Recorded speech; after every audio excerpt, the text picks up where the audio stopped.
Welcome back here to the Dr. Pepper All-Star Tournament. We have the grand finals brought to you by Dr. Pepper and Kinguin. Here's RDU casting alongside with Modern Leper from Team Reg. How are you, Hey, Modern good to be Leper? here. Are you Good to be excited? here. Yeah, I'm hyped. I'm hyped to see if Ilias can Outsmart? maybe improve on his previous performance, dare I say it. As I said, Um like, he has 1 month until the playoffs of the Dr. Pepper All-Star Tournament on 25th and 26th July.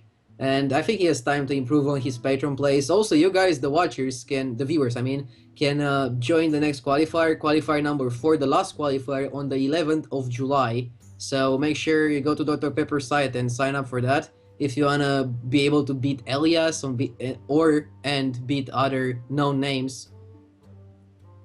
yeah, definitely. I mean, open tournaments like this are a fantastic opportunity for players looking to break into the scene. Um Yeah, this is how you make your name as a player. Like, one of the just ways. speaking from experience, I qualified for ESL and I was that's through open tournaments. That's how you get your name out there. So these guys are definitely like successful in that regard. Yeah, And Modern of course Leopard. Sorry, they've already qualified at this point, haven't they? They're already in the playoffs. yes, they are already in the playoffs. They just need to win the playoff now. But yeah, as I said, you are a prime example. You won some online tournaments, you qualified for others, and then you got picked up by a team. They sent you to DreamHack. You didn't manage to win DreamHack, but you still have other opportunities. Almost one. You Yeah, almost got out of the Swiss round, right? almost top eight. Yeah, but not quite. It was really hard because the cut was really small. Indeed, you couldn't be there, could you? Because of exams. Yeah, I'm gonna finish exams in 1 week, and then I'm gonna go full Hearthstone. I am really Back to looking try hard. back to try hard. I'm really looking forward to that. Try harder. Try hard, you. But until then, we almost go into the final. Who do you think is favorite? First of all, do you think they will keep their lineups, or do you think they're gonna change? So Mark had Hunter and the Flamewaker Mage, and Ilias had the Paladin and the Patron. What do you think? Of course, it's difficult because it depends on, like, I suppose it was just Mark who just recently played, so presumably he hasn't had an opportunity. So presumably well, I guess they've both been able to watch each Yeah. other's games. They've both had pretty equal access to information. So assuming they've checked that out, I don't know whether the strategy is to try and counter what your opponent's taken previously or to expect them to switch. So yeah, it's the mind games going on. Well, Mark knows that Ilias didn't change for all the series in all the tournament because he has been broadcasted like 3 times, so he can Uh, expect Paladin and Patron. And I don't think you really want the Flamewaker Mage versus Patron. And Hunter is good versus both Paladin. No, Hunter is actually bad versus Paladin, but good versus Patron, right? hmm. Can be interesting series to see how it I mean, I don't plays. think Flamewaker Mage is terrible against Patron, just because you can get those absurd mana worm starts, like with mirror images, like to deal with the Fire War Axe. And if they just don't have Fire War Axe, then they tank a lot of damage in the early game. Like, Flamemaker Mage is fairly excellent at penalizing warrior draws with no weapons in them. So I don't think it's a terrible option, honestly, against Grim Patron Warrior. There are definitely worse things you can play. Yeah, I remember myself having problems on the ladder when I encounter Flamewaker Maze. They sometimes just have the best hand ever. If they are on coin, they will have like mana or coin images and don't care about your win axe. And if they're not on coin, the smart play is just to wait 1 turn to play your combo, and then you can play directly Flamewaker. Even though Of Flamewaker course. is not the best versus Patron, it's still a pretty convincingly I good mean, the card. thing is, by the time you're playing the Flamewaker, sort of turn 3, 4, 5, they don't have patrons out anyway. So you can just push a ton of face damage. And let's not forget the huge utility Frostbolt has in that matchup, because obviously Patron Warriors by nature set up their Death Spite, then they want to go off next turn with Patron. You Frostbolt them, you've just incapacitated their entire combo. Yeah, that's one of the lines that I'm not really sure about. It's like really YOLO to Frostbolt them just to not. Sure, but when when it's clear that they're setting up to spawn patrons, you just frostbolt them. They can't attack with their death spite, no well effects. They lose. Can't deal with your board. Yeah, I will see that happening. And I Anyway, think we go to the game. We see Hunter and we see Patron. So Yeah, is this it's hunter for Ilias or Mark? Mark. Mark is This the is hunter. Mark. Okay, yeah, all right. So hunter versus warrior. Do you keep the abusive? You Do you can just keep the keep whole this curve. hand? You can go 1 to 3. I don't know whether he runs one or two bows. That would affect the decision somewhat. I think Yeah. I'd keep this hand. In my list, I have one bow. It's not the most aggressive, and you're kind of blown out by Taskmaster is the only thing. But I think you have to hope he doesn't have Taskmaster because most of your stats get blown out by Taskmaster. There's not much you can do about it. Yeah, you want to get the Hunted Keeper out earlier in the game because if you let it later on, they can have the Green Patron combo with Warzone Commander and you get blown out really easily. And Abusive turn 1 is, as you said, Yeah, only bad against banana it's a Taskmaster. 2-1. It's pretty fine. Versus It's pretty Inner Rage decent. is 1 for 1 because they cannot play anything for 1 I mana mean, if they anyways. can't deal with it, it's as if you played Worgen Infiltrator, which a lot of hunter builds run anyway. So it's definitely not awful. Second Hunted Creeper, that But can he be holds it. He pretty holds good. the abusive. I think the reasoning for that is that he wants to buff his creeper to kill a potential acolyte and not have to use his bow. He can because actually I like it with the second hunted keeper top that he can go creeper, and then if your opponent plays acolyte, you go abusive on the first creeper and then play a second creeper. It's like developing the board in a really fast manner. What do you think is best to do versus creepers being the warrior player? Do you just ignore them because it's 1 damage per turn, or you deal with them at some point? And he does play Worgen Infiltrator also. So it's face hunter, basically. Yeah. That means that you play Worgen hero power next turn into Creeper hero power, into Bow hero power, into If he Arcane just Golem. drops this Armor Smith, wow, this is an invitation for the bow just to. Kill the I armor. mean, and then that's it. Like, I mean, he's unlikely to draw another one for a while. I mean, statistically. He still gets 2 armor from that, and he prevents. I mean, a lot it's of fine. damage. Like, yeah, exactly. The mere act of drawing Armor Smith in this matchup gives you so many percentage points. But I mean, but often like you see players saving it. In this instance, probably it's fine to play it. Consider he's going to curve into the acolyte. It's fine. He's considering a play at 0 mana, so his opponent might read that he has inner rage in his hand. Yeah. Yeah. Wolf Rider is interesting. This. I mean, you have to bow here, right? Yeah. You bow There's and then really what do you anything do? else. What is the best follow-up? Do you Wolf Rider abusive or do you play Hunted Keeper hero power? I'd be inclined to play Creeper Hero Power, just because playing Wolf Rider gets blown up by Whirlwind so much, and against Warrior in general, you just want to be hero powering as much as you can. And also, having the second Creeper on the board makes your abusive stronger in hand. Like, it makes it harder for the Warrior to clear your board completely. In fact, it makes it impossible. So, yeah, that's the line I'd be looking at. How about you? I like your line. Yeah, I think your line of play is like the correct one. I was trying to find a way for the warrior to deal with this Hunted Keeper. Hunted Keeper is really awkward there, and you don't know if you expect Face Hunter or the mid-range Hunter that has Houndmaster. You don't know if you want to keep the Deathbite or just play Acolyte. It's really hard and tough to play Patron in these kind of situations. I like just playing The naked Acolyte. the Acolyte like you did. Yeah, I'm not a very greedy Acolyte player.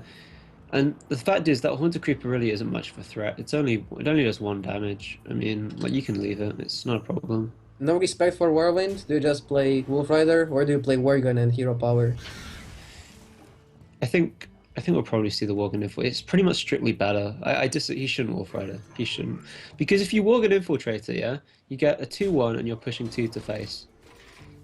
But you also get to keep Wolf Rider in hand, which is valuable because you can play it on turn 5 with a hero power.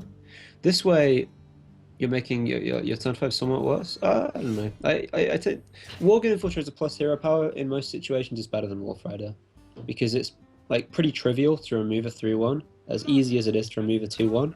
So you're only missing 1 damage, right? Like, he doesn't have Whirlwind, so it's been completely rewarded. But yeah, I'm not really sure if I like playing the Dread Corsair. At the same time, we see Ilias every single series when he's playing Patron, he tends to draw the Commanding Shout, and every single time Commanding Shout is just plain useless. I really don't like that card in the yeah, deck. I don't like the Corsair here either because Ooh. if he were to just have hit face with the Deathbite, he could play the Corsair next turn and then have something on board while also clearing his opponent's board. I don't think it matters if you trade Abusive in the 1-1 or the 3-1, right? Shouldn't. Everything's dead regardless. I mean, what you shouldn't do is bow, obviously.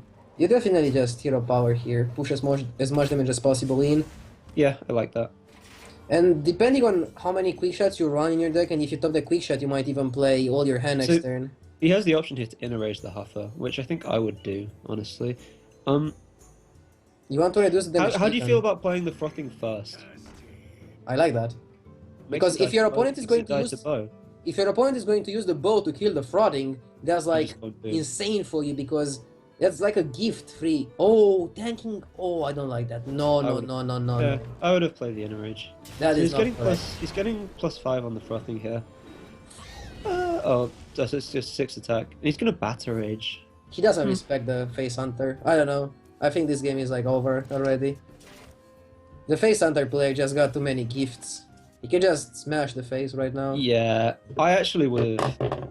I first of all I wouldn't have batter raged. I would have armored, but I also would have played the frothing after. Like I don't know. I don't like giving him the option to clear it. It's funny because if he trades in the Frothing Berserker now, he Ilias actually did a good play. If he makes his opponent trade into his Frothing. Yeah, But it might have smart. been okay. It's actually difficult. It might. I think both lines were completely fine, honestly. I'm pretty sure right now the smart plays the just hit I mean- face. I don't know. Yeah, no, because you can just explosive and then play the creeper, and then the frothing's getting finished off next turn regardless, Yeah. right? You know. Oh my. You could have quit the second bow even. I don't know. I don't like this line. I really don't like the line that Mark. So do you think it was right to pump up the frothing? It was right to pump up the Frothing by Ilias to make it bigger, but I think that he could inner rage the Hafer and get it even bigger. But I like damaging it to force the bow attack. I think with the coin boom, it's good. I would still inner rage the Hafer Because every you day. could have just so would I. So would I. There's only one reason for not inner raging Hafer, to keep inner rage for Gromash, but are you gonna really end the game with Gromash or are you gonna deal the other 7 damage? You got a coin boom here, right? I mean, I don't know. If you play I don't know. Emperor, it's not enough. I don't know. You can He should play pump Emperor it. and top He the needs second to inner make rage. an aggressive play for the board, and then he probably needs to draw into a second armor smith. Boom is the winning play for sure, right Yeah. now. I'd say so. Emperor's just far too passive.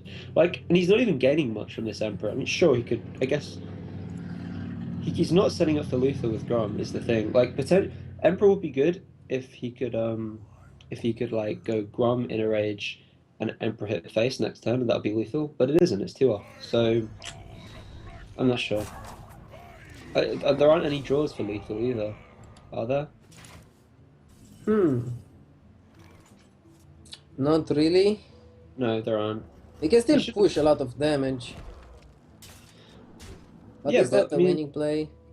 The Patron Warrior player feels so safe here. Well, actually, no, you don't feel safe at all. But like, it doesn't matter because he is safe.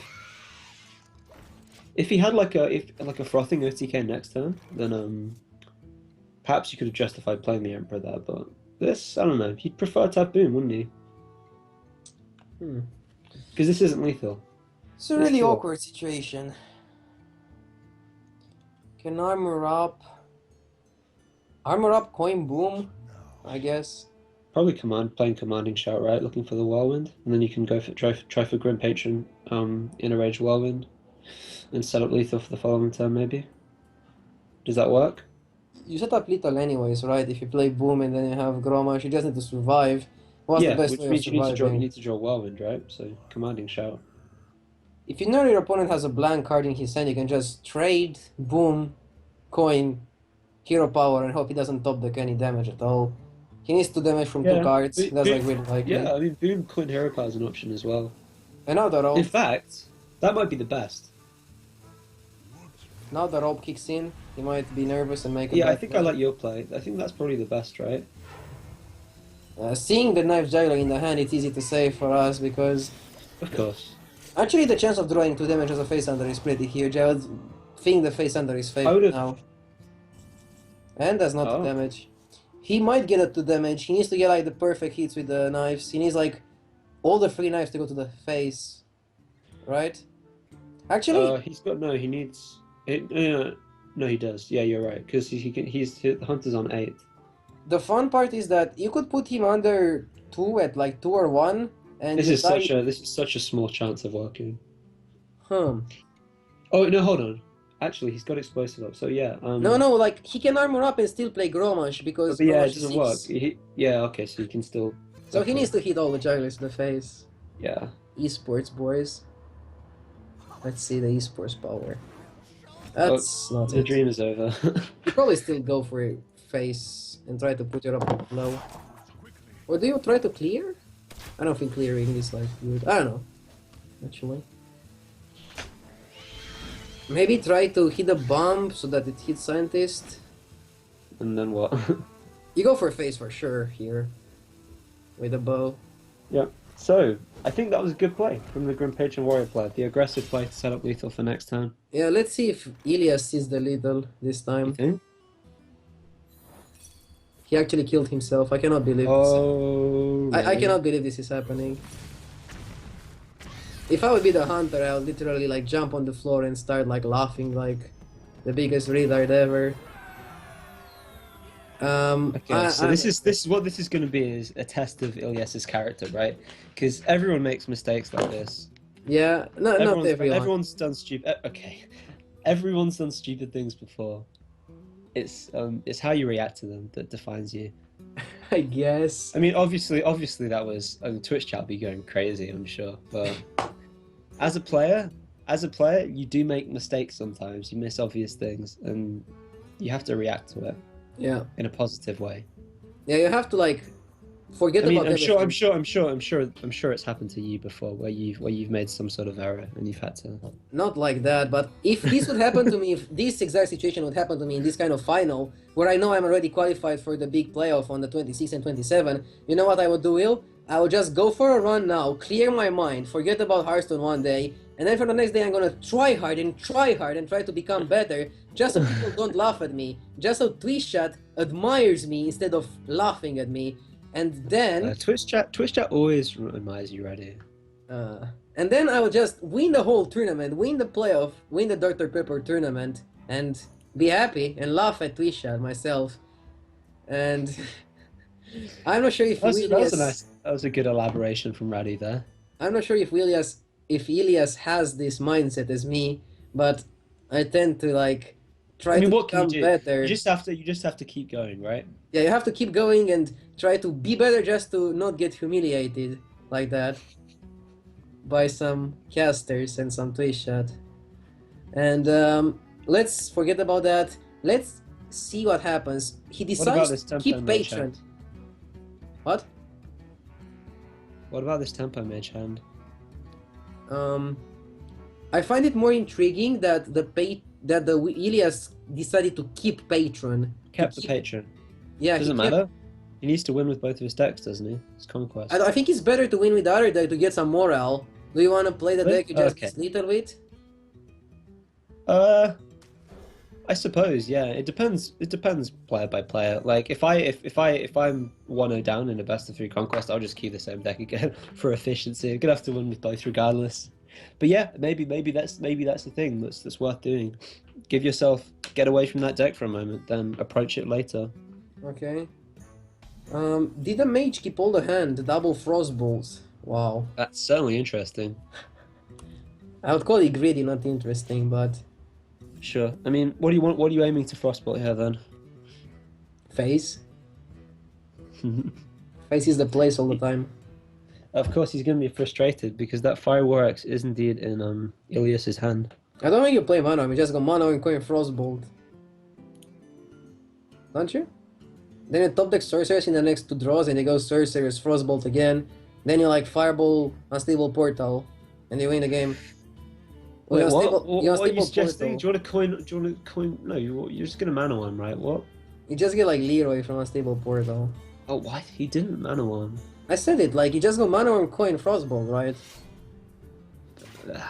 I don't know. That's why not? Versus that? Versus fireworks? Of course you do. You're still not. You're gonna get 1 attack in, and then.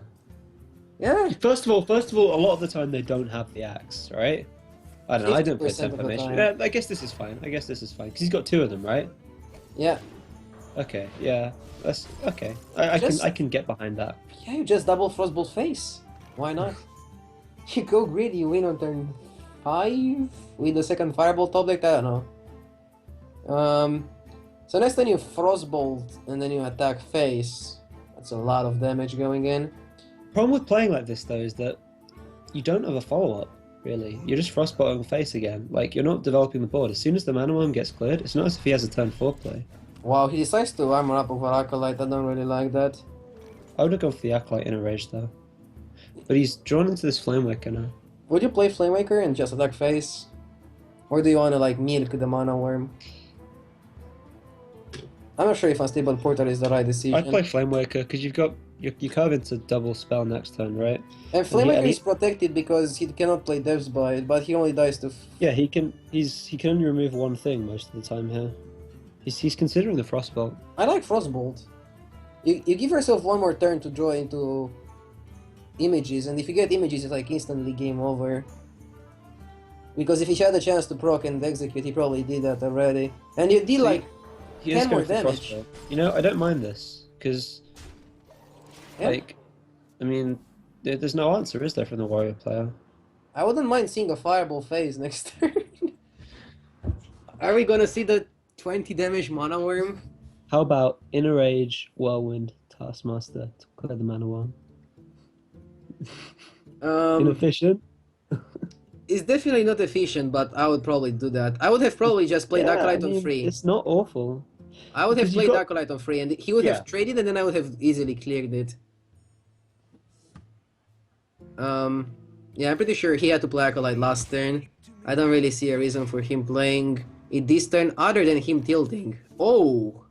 That's good, you can Unstable Portal first and then Flame Cannon. It's not bad. Wow. What do you think about that card? I think that's an Archmage. So essentially he's paying 5 mana for a 4/7. It's not the worst value in the whole world. It's okay. Is he gonna face tank the Mana Worm? Without any regrets? Hashtag YOLO? Yeah. I'm not sure. Like, if you want to kill it with Whirlwind, you should have done it last turn, not now. You could potentially... Well, he wants to go Grim Patron Inner Rage Whirlwind, doesn't he? So you could just face tank it and then play the Armorsmith and hope to recover enough health next turn with the Armorsmith. He took so much damage without that many reasons, I don't know. I think I would face tank it at this point. Like, in this situation, you've got to do it, right? Yeah. It's all because he didn't play Acolyte on turn 3 and he played on 4 of Curve. That's like costing him the game. I'd say so. He took like 10 extra damage for that reason. But does the mage have enough burst to push the lethal? Oh, he plays Patron now. What do you think about that? That's also a line, right? This is fine as well. Probably it's better, actually. He doesn't die to anything. Yeah, this is better. Because it allows him to trade for the pod. Is he just gonna play Archmage? I mean, you could play Archmage and Scientist and be happy. Oh, you just pick face. Is that worth it? If you think you can kill him next turn, it's worth it. If not, it's not worth it. But now you can just go crazy. Got Armorsmith double Whirlwind. I mean, you Armorsmith Whirlwind, trade the Patron in, then Whirlwind again. Then Hero Power. The Yeah. Then you just win the game. You even get to Hero Power. Let's see. So that was actually a pretty smart play from Ilias there. Let's see if he sees the play this turn. Don't get too excited, Will. He may well Taskmaster also. Like, I'd have to think about it. But you play Armorsmith first of all, no matter what. Yeah. Okay. What was that? That's 1 missed armor. Yeah. 2 missed armor. 2 missed armor. And now he thinks. Is he? Nice. Alright. Okay. So he should be at 11 here. But realistically, is it gonna matter? He's not gonna get punished unless there is another fireball. Even with that, Whirlwind is doing a good job with the Armorsmith. I don't see a way for Mark to win. Did you hit face? I'd probably hit face without counting. I don't know. It probably sets up for something. Like, you're not trading for minions with your face anyway, are you? I think the winning line of play, being Mark, is just Fireball face, Ping face, and hope he doesn't have anything else, and then top deck Fireball. You have to go for like the winning play. You cannot win otherwise. Maybe if you have Flame Strike in your I mean, deck. of course, he doesn't know that he's. Wait, hold on. No, what you're suggesting? Fireball face, Yeah. fireball face ping. But even if, okay, so he's at 13. He'll armor up next turn. You need to do 15 points of damage. So there's nothing. It's not enough. Fireball face isn't a winning play, right? Okay, then Oh, you see, Fireball face, Ping, and then play Flamewaker Fireball next turn, and hit exactly 2 times on the face with the top deck Fireball. That's like 1 out of 100, I think. I can see why you've won so many tournaments. You have to go for the winning line of play when you're losing the game like 99%. Like when every single other line of play is gonna lose you the game, why not go for that 1 in 200 line of play? If you do it 200 times, well, it's not like working. It's not working like that. It's like variance is working differently. But I'm pretty sure pinging face is better than pinging Krolta's Master. You have more chances that way. Now you have no way to win. You wrote an article on variance like this. Like, people were saying that if you roll a dice 50 times, it's gonna be 50-50, and you said that you need a bigger sample size, right? Well, I said if you roll the dice 50 times, it's not going to be 50-50. Is the Yeah, thing. of course. It's going to be more like, I don't know, 55-45. Even if you roll it like 2,000 times, you can still get like really varied results. Of course. So how does this relate to this game? This game, which is over, by the way, Twitch chat. We're just thinking of something to talk about. What would have been the chance of your opponent not having any way to extra armor up, so no damage, and then you top deck the 1 out of 20 Fireball, and you play Flamewaker, Fireball face, and you hit 2 times face, that's like 1 out of 6 out of 1 out of 6 out of 1 out of 20, and your opponent not having any answer. I think that's I still believe that's known in the trade as esports. that's still a better line than killing the Krolta's Master. That's like 0%. I'm pretty sure 0.0001 is better than 0. I'd say so. Yeah. I misplayed against Green Sheep in the tournament yesterday, where I should have had 100% to win, but I made some mistake, and then he had like a 0.05% chance to win, and he just hit it. He just hit it on the top deck because like he needed a 3-card hand, and he had it. Yeah, you deserve it. I do deserve it. It was stupid, but yeah. Is this lethal? Should be lethal, right? That's like It more looks than pretty looks pretty lethal to me. It's like 15. He could go to 17 if he needs to. That's like the BM Inner Rage, showing his good patron skills. Ilias doesn't miss lethal. I see what you did there. You know what would be really fun? If he would have Inner Rage the free one patron. That would be pretty fun. Insane. And now the final is at 1-1. It's really stacked. And So Ilias bouncing back after a mistake in the first game. He's recovered and played a really solid patron game because that patron play on turn 5. I mean, we didn't point it out, but it won him the game, right?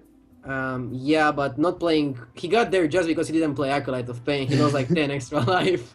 You just forgot about that. But he recovered, Raddy, and that's the important He thing. recovered, and now he has Paladin versus the Mage from Mark. So Ilias on Paladin versus Mage on Mark. I think if he still kept the Paladin deck, the insane Annoyatron Paladin deck. Let's see if the Annoyatron is going to be good versus Flamewaker Mage. What do you think? Is Annoyatron good versus Flamewaker Mage? The short answer? Yes. No.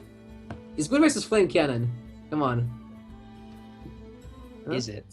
I mean, yes. Yes. Yes. Nice. He kept the Paladin, and we are going into the last game of the Dr. Bolvar Pepper returns once Allstar again. tournament. You just know this Bolvar's thing in the opening hand, right? He's not Uh, going anywhere. He's not going anywhere. And what else do you think about this hand? Do you keep the Knife Juggler? I would keep Did you Knife keep the- Juggler and Consecration. Is Consecration high value? It's fairly high value against Tempo Mage, right? They play a lot of 2 health minions. The perfect mulligan would be Equality and Pyromancer, because that's what you want for anti-board spawn, right? That's what you want to deal with the Flamewakers. It's a hard mull. I don't play much Paladin. I actually don't know. I may be inclined to keep the Juggler and probably send everything else back. Look for something to curve into, like a mini bot. Yeah. What about you? Yeah, that is one of the lines. The other line would actually be even throwing Juggler to play around some... Wow, he kept the heal bot. He keeps the heal bot. And That's he interesting. gets the card. He doesn't get mini bot, but he gets the next best thing. I'm An pretty sure you Anoya-chan. should. I'm pretty sure you should never keep anti-kill bot versus a mid-range aggressive deck. It's only good versus face decks anti-kill bot I in a mean, starting hand. yeah, I want to say Hunter, but really it's specifically Face Hunter. You would keep it because you do need that card to This beat is a Face really Hunter. intriguing turn. Like coining juggler. I have been in this situation so many times. If you coin it and they don't have flame cannon or frostbolt, you just win because you kill their mana worm and you get so much value afterwards. But if they have frostbolt or flame cannon, what? I like coining Juggler because, to be honest, like Anoitron isn't really doing much for you. You get so punished if he has one of the four cards that destroy. Actually, no, it's fine. It's fine. You probably should Anoitron because it just stalls, and that's fine. Like, there's no adequate answer for the mage at all. Essentially, like you can't have anything. Although he just runs the mana in and frostbolts, and it's not particularly fun. The thing is And that then your sorry, Juggler continue. is uncontested. He just passed. That's interesting. Well, this can't be right, can it? It can because he will force What his is he? Yeah, opponent but to what is he use. curving into? What is he curving into? Like, how is he using his coin if he's not using it that turn? Coin piloted shredder. Because now he just gets blown out by the frostbolt. No. It's not really a blown out because he cannot use his Flamewaker. He's forced to use Frostbolt on turn 3 of Yeah, curve. but he needs Flamewaker for turn 4 anyway. Like that's just how his curve is working, right? Yeah, depends on. I suppose it's not so bad, I guess. At this point, I'm not really sure who is going to win the series. It's a really close early game, I would say, because the Shredder is gonna Yeah, be really the good. Shredder's gonna do work. Um, Or alternatively, the Peacekeeper's gonna do work. I don't know. I'm not sure if the Peacekeeper is the right play. No, I'm pretty sure it's not the right play. Um, Still though, like, what are you doing now? Do you just Flamewaker go face and then yeah. it's not great though, is it? 'Cause he'll trade for the 1/3 mana worm. Oh no, but I guess it's okay. But you don't have any spells, which is the annoying thing. You need something like Arcane Missiles or Flame Cannon or the I mean- second Frostbolt. I mean, honestly, this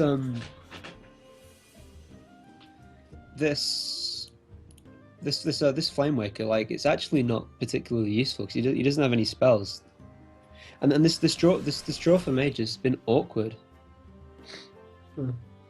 Bolvar is here saving the day. He has Equality, the Paladin player. Maybe he keeps the coin for a potential Consecration Toltec into Equality Consecration to just destroy the Mage player. I don't really see the Mage player coming back into this. Like he made a good comeback versus Handlock, but I don't see him making a good comeback versus the Paladin. It looks really grim for him. What do So you yeah, think? he'll trade. No, I think the Paladin's looking very strong here. Is there any top deck for Mark? Oh, that's pretty good, I would say. Double Flamewaker. That's one of the better ones, yeah. So how do you go about this? I guess you just Flamewake and just YOLO and hope 2 of them hit the 3/2. Yeah. You have 4 hits. So you have Yeah, like you've got 4. I mean, there's pretty decent good. odds. There's decent odds. you don't really want to deal with the Shredder, do you? Huh? That's Oh, pretty and good. he gets it. Those That's- are actually ideal. I don't think it's ideal. You don't really want to deal with the Shredder. You don't want to use the damage on that. Yeah, but this means you can ping the Shredder if you want to, right? But Well, do I you guess want to? You just want to go for face. You don't want to ping that. Oh, sure. It's like whatever. Yeah, I mean, I guess you could argue for it either way. And now, do you just play the Healbot? Like, this is a situation for why you shouldn't keep Healbot. Is he's not a good keep. You can get so many better options for early game, and Healbot is only good later in the game after you already stabilized. You need to stabilize early on. If you don't stabilize, you don't do anything. Healbot is like definitely the best card after you stabilize, but how do you know you're gonna stabilize 100%? I feel like the best way to beat tempo mage is to disarm their early creatures, right? So I don't know. I feel like yeah, as you said, you should be looking for the more proactive cards, stuff like Muster for Battle and Minibot, just to stop the threat before it starts, rather than this sort of thing. You should also be careful at cards like Dr. Boom or Antonidas that can make huge comebacks. I wouldn't be surprised if he just fireballs face here instead of playing Emperor. It's like a lot of I damage agree because of because the. you're getting 4 like what are essentially juggles like. So it'll kill the Shredder, and then And then you have the ping that's targeted, and you choose where it goes. indeed. Let's see how the hits go. That's not bad. It's like play perfect, I think. You just ping the free one and go for face. Yep. I really like the way Mark is playing this matchup. He's going on the aggressive way, and that's how you have to play it. For sure. I think he's got a good understanding of his win conditions as this aggressive mage deck. Now he has lethal on board if his opponent doesn't taunt. Yeah, Ilias is forced to taunt up, use the Annoyatron to save himself. Well, he could Peacekeeper. You could Peacekeeper and Annoyatron. But yeah, Peacekeeper on its own saves him, but he's going to do both anyway. You want to survive because you want to con Of course. Tyrion. Yeah. Tyrion is pretty good. This game might go to like top deck Fireball for the mage. Or like Lucky Boom Yeah, Bots. it is just all on Tyrion now, isn't it? You definitely play Boom. Huh? Okay. That's Can another this be 4 knife lethal? Wait. juggles. Can this be lethal? So you So have he'll play 6... Mirror Image. He's going to have 6 on board. This can be lethal. It could potentially be, but it's unlikely. Is that enough? It's not, No. of course. You play Emperor here, right? Yeah, you definitely play Emperor. I don't know, I would have maybe like the Boom. I think I would have calculated the chances of getting lethal, and if the chances are like 50%. He's considering the ping. I would I'm never not sure. there. Yeah, I'm not sure if it's worth it. Like pinging there gives you only one advantage, Frostbolt being lethal next turn, but Frostbolt should still be lethal in quite some turns, like 2 turns Yeah. should be lethal anyways. And having Emperor on board, you have like a massive threat. You should definitely Emperor. Like, there's no decision here, right? You have to Emperor. Yeah, Emperor is pretty good. With Emperor now, you can also play Boomba and target your Boomba next I turn. mean, you can ping next turn. Yeah, I mean, if Yeah, you you can go Emperor. for the esport. Don't forget to get a damage in. 5. So we do see the Emperor coming down here. Yeah, it's pretty good play. Might have liked the Boom more. And this is dire straits for Ilias, right? He's under a lot of pressure. He coins Tyrion no matter what. Is Tyrion, like, Tyrion is not even enough, right? it's not even enough, is it? It's just over. I don't think it's over. So he pings. No, it's over. Yeah, it's over. Yeah, Over. it's definitely over. His game on board, yeah. So he has to ping and trade 2 attack minions and then go face with the Emperor and take this home. So Mark is going to win this Dr. Pepper number 3 qualifier, and he's gonna go with a high seed onto the big playoff event on 26 and 27 of July. That's Mark takes really it. nice. 25 and 26, sorry, of July. That's really nice for Mark. And deservedly, I think. Of the games I've cast, Mark's probably played the best. So I don't know if you'd agree. Seems Yeah. like a deserving winner. I think the turn where he showed he deserves to win this qualifier tournament was the turn where he fireball face over playing Emperor. That was like a really key turn, a really ballsy play Definitely, yeah. that showed he is a good player and he has potential to win the whole thing, the whole playoff. Yeah. I mean, it's what differentiates the top constructed players from I don't know, from say people who play a lot of arena or something. That understanding that when you need to go for tempo. He also punished Ilias for missing lethal. Like he put Ilias in a spot where he needs to armor up and then have Gromash to lethal him, and Ilias just thought he can proc the secret without armoring up. He had like I was tempted to bring it up. freeze. So, hey, he might just forget to armor up. Yeah. And that's what happened. Yeah, it was a good tournament overall. I'm really excited to see the playoff, how it's gonna be played out. If you guys want to sign up, you can sign up for qualifier number 4. That is going to start on the 11th of July. You can sign up on the Dr. Pepper site. It's gonna be a cool tournament. You can also face Mark, you can also face Ilias in the big playoff. So go ahead and give it a try. It's like a chance to get your name out. For sure. I'd recommend to anyone looking to break into the scene. This is the way to do it. So yeah, this is like the Dr. Pepper qualifier number 3. See you on the 11th of July when we have the next qualifier. This is RDU and Modern Leper. Any last words, Modern Leper? Any shout out or anything? No, I'm all good. Nice to be here. Nice to have this opportunity. Hope I didn't do too badly. Yeah, shout out to Dr. Pepper and to Kinguin for organizing this great tournament and giving a chance to new players. So course. yeah,